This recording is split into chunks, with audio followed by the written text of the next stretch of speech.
We are joined by the University of Illinois head coach Brad Underwood, Trent Frazier, and Coleman Hawkins.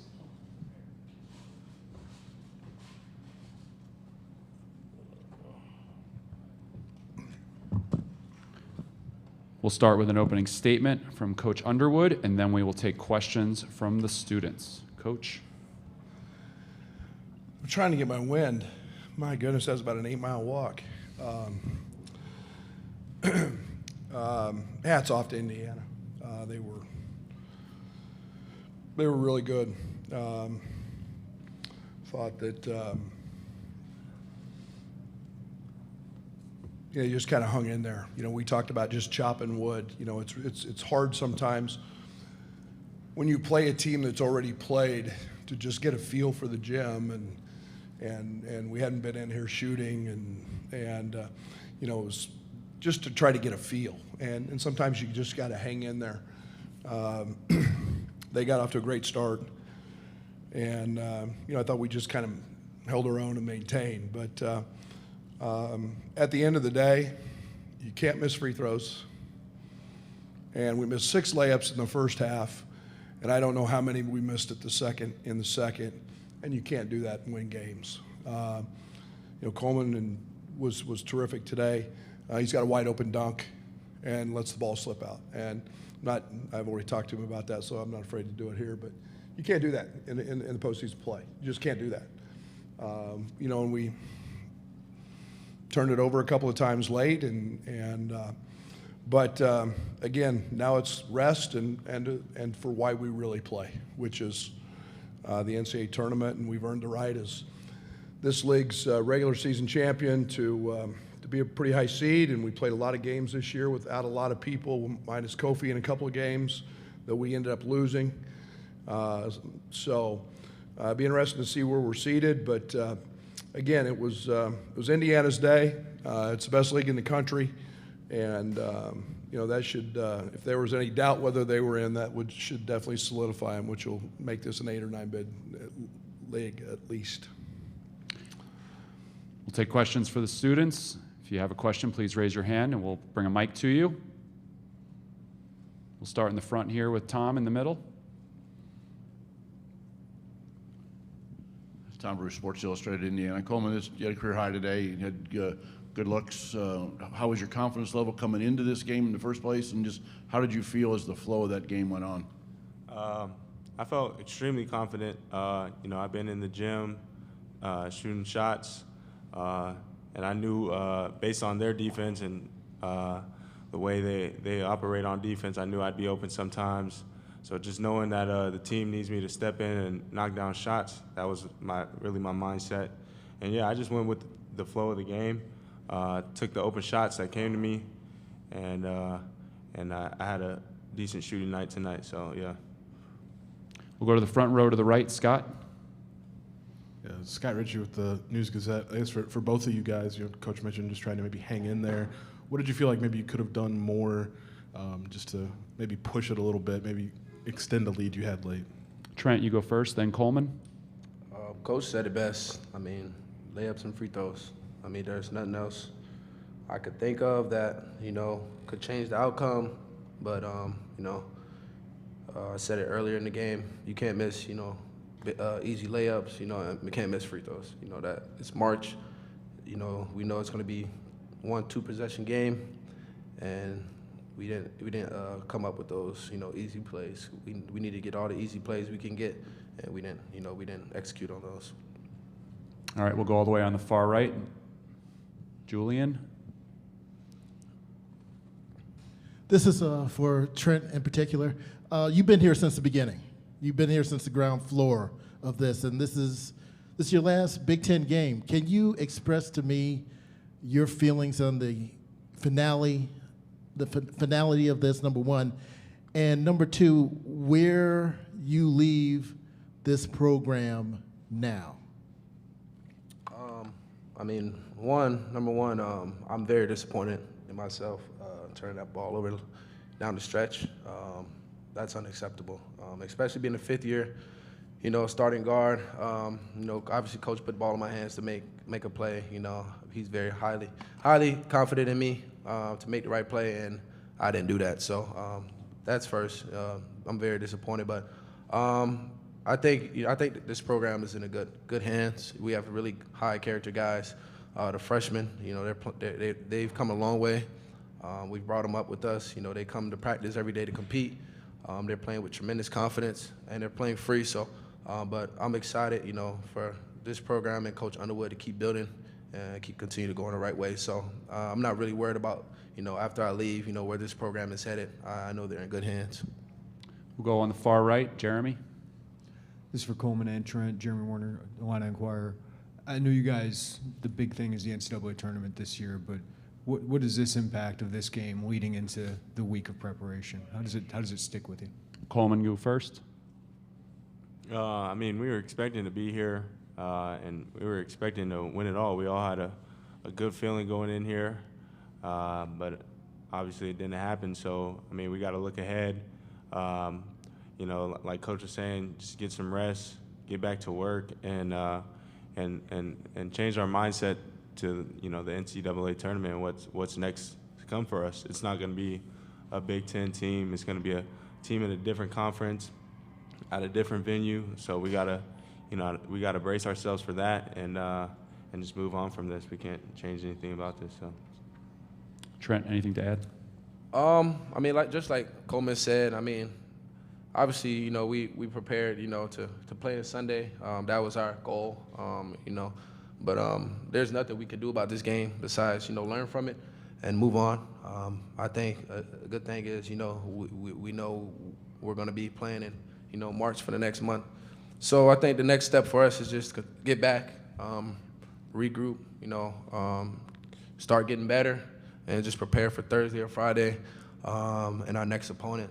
That's just got to be our mindset. You know, we just got to wipe this out the way and let it go and, you know, just prepare because, you know, our goal is the Final Four, and that's what we're trying to do. So we got to move on.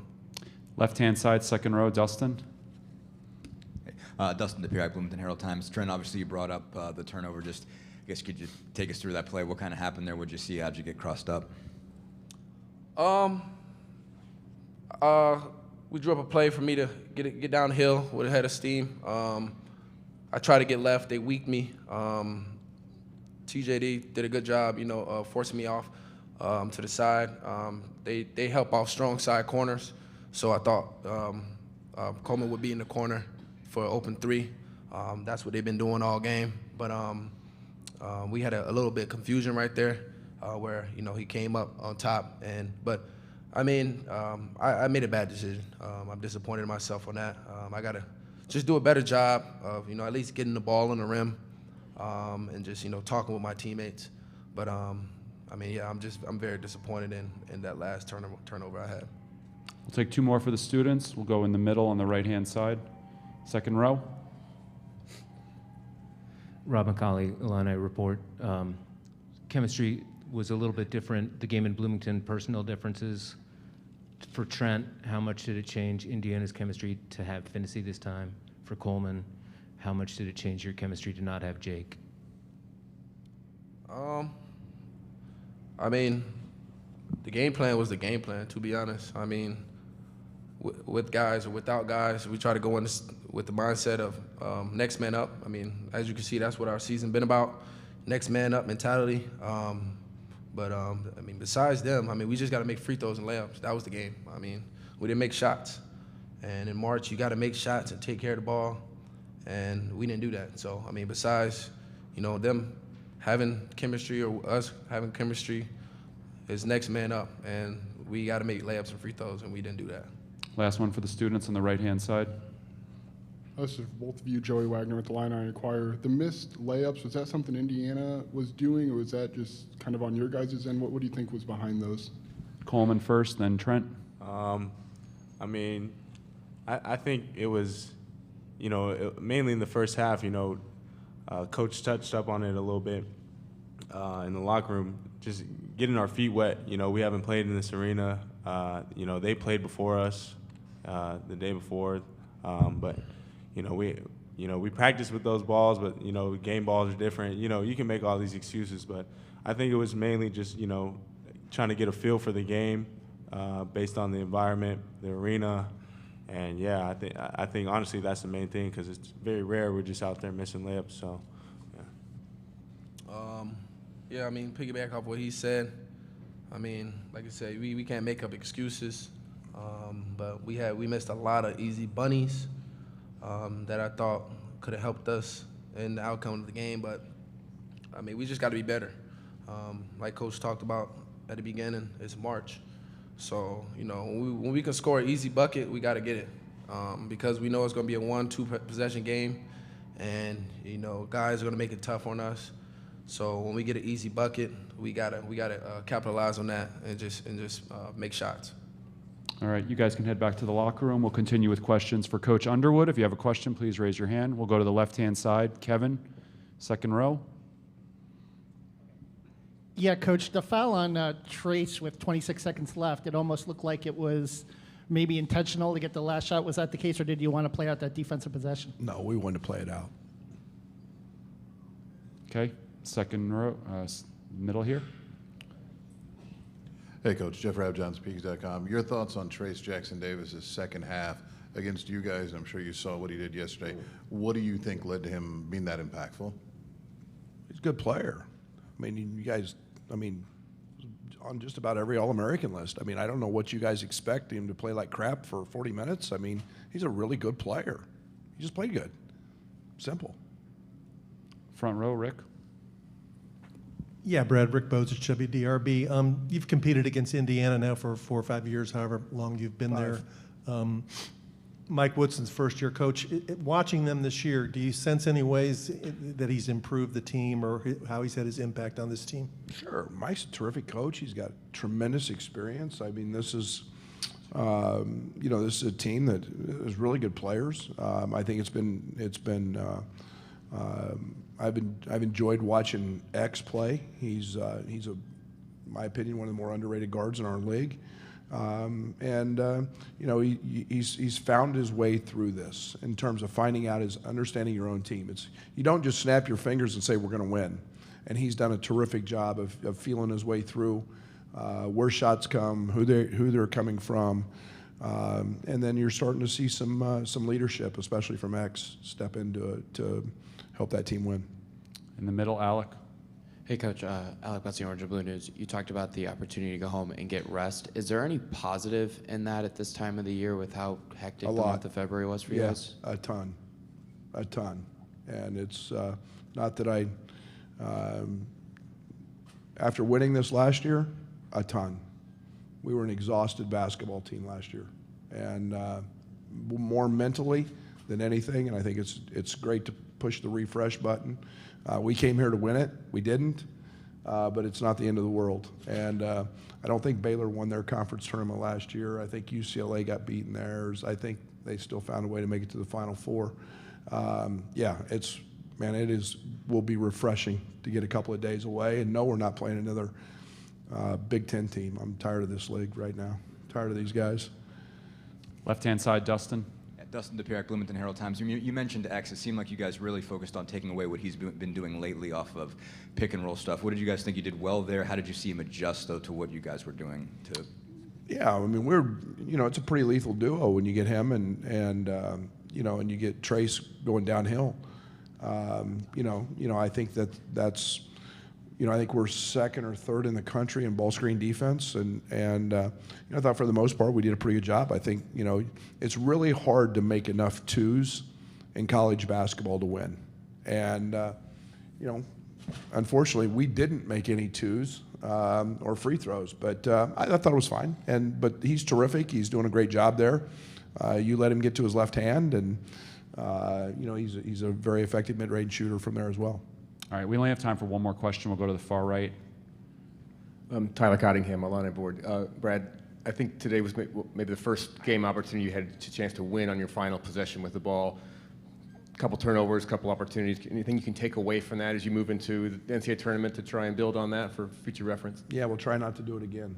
I think we've won a pretty fair share over the last few years last second possession opportunities. But you know, again, we had 2 or 3 bad turnovers, just silly turnovers, entering it to the post.